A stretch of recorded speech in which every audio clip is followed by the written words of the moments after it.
Interview questions வந்தாலே எப்படி இருக்கிற எல்லாத்தையும் மறந்து போறேனே தெரியலங்க.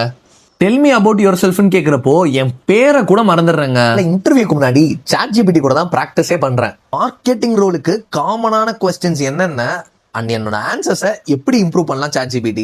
சரி, சில காமன் கேள்விகள். உங்க முக்கியமான மார்க்கெட்டிங் வெற்றிகள் என்ன? ஒரு பிரச்சாரத்தை நீங்கள் எப்படி திட்டமிட்டீர்கள்? நீங்கள் எப்படி டிஜிட்டல் மற்றும் பாரம்பரிய மார்க்கெட்டிங்கை கலப்பீங்க? ஒரு பிரச்சாரத்தின் ROI ரிட்டர்ன் ஆன் இன்வெஸ்ட்மெண்ட் எப்படி மதிப்பீங்க? சமூக ஊடகங்களில் உங்கள் பிராண்ட் எப்படி வளருது? உங்கள் அனுபவங்களை பாஸ் கோர்ஸ் எண்ணிக்கைகளுடன் மாற்றங்கள் கொண்ட கதைகளால் பின்பற்றுங்க. அப்போ உங்க நம்பிக்கையும் தெளிவும் அதிகரிக்கும். ரியல் டைம் மார்க்கெட்டிங் ஸ்ட்ராட்டஜி தான் ரொம்ப அட்மையர் பண்ணுவேன். ஏன்னா அவங்க தான் ட்ரெண்டிங் டாபிக்ஸை ரொம்ப ரிலேட்டபிளாக நிறைய ஆடியன்ஸ்க்கு ரீச் பண்ண வைப்பாங்க. ரொம்ப தேங்க்ஸ் ChatGPT இந்த மாதிரி ஹெல்ப் பண்ணதுக்கு.